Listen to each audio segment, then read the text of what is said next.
If you're into handheld gaming and pushing your Steam Deck to its limits, then you're in the right place. Today, I'm going to walk you through my triple boot setup that takes the Steam Deck from great to incredible. We're talking about running Windows 10 for anti-cheat games like Call of Duty and The First Descendant, Steam OS for your everyday gaming, and Batocera for all your emulation needs, from PlayStation 1 to Nintendo Switch. Stick around, because by the end of this video, you'll see how this setup makes your deck a beast for every type of gaming. First off, why would you even want to triple boot your Steam Deck? Well, if you're like me and love playing a wide variety of games, from competitive shooters with anti-cheat software to retro classics, you've probably run into some roadblocks. Some games just don't work well on Linux, especially the ones with anti-cheat like Call of Duty, Warzone, or The First Descendant. On the other hand, Steam OS is perfect for most other games, especially if you're deep into Valve's ecosystem. Finally, Batocera lets you dive into retro gaming and emulation for consoles like PlayStation, GameCube, Xbox, and even Switch. This way, you're covered across the board, no matter what you feel like playing. Now let's get into the nuts and bolts of how to set this up. You'll need to partition your Steam Deck's SSD or micro SD to allow multiple operating systems. I recommend allocating at least 500 GB for Windows 10, 500 GB to 1 terabyte SD card for Batocera, and leaving the rest for Steam OS. The process involves creating new partitions using a tool like gparted.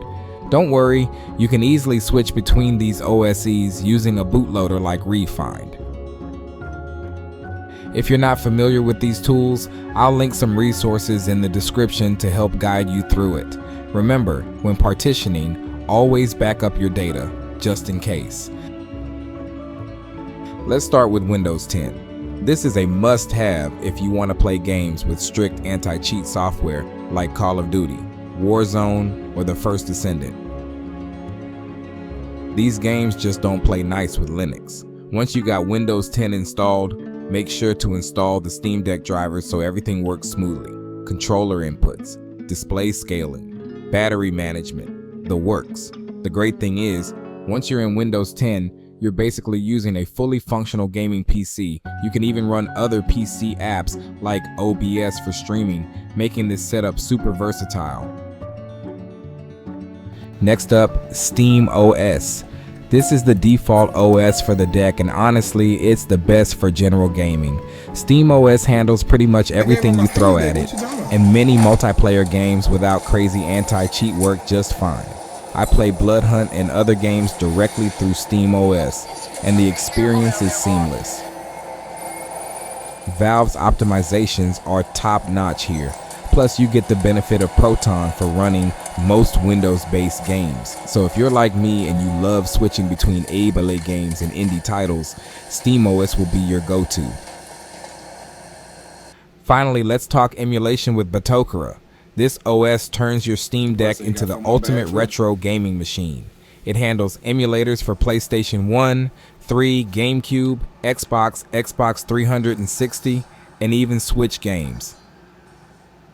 Imagine playing Metal Gear Solid from the PS2 era, then jumping straight into Super Smash Bros. From the GameCube, all on the same device. Batocera is plug and play, meaning you can just load your ROMs and start gaming.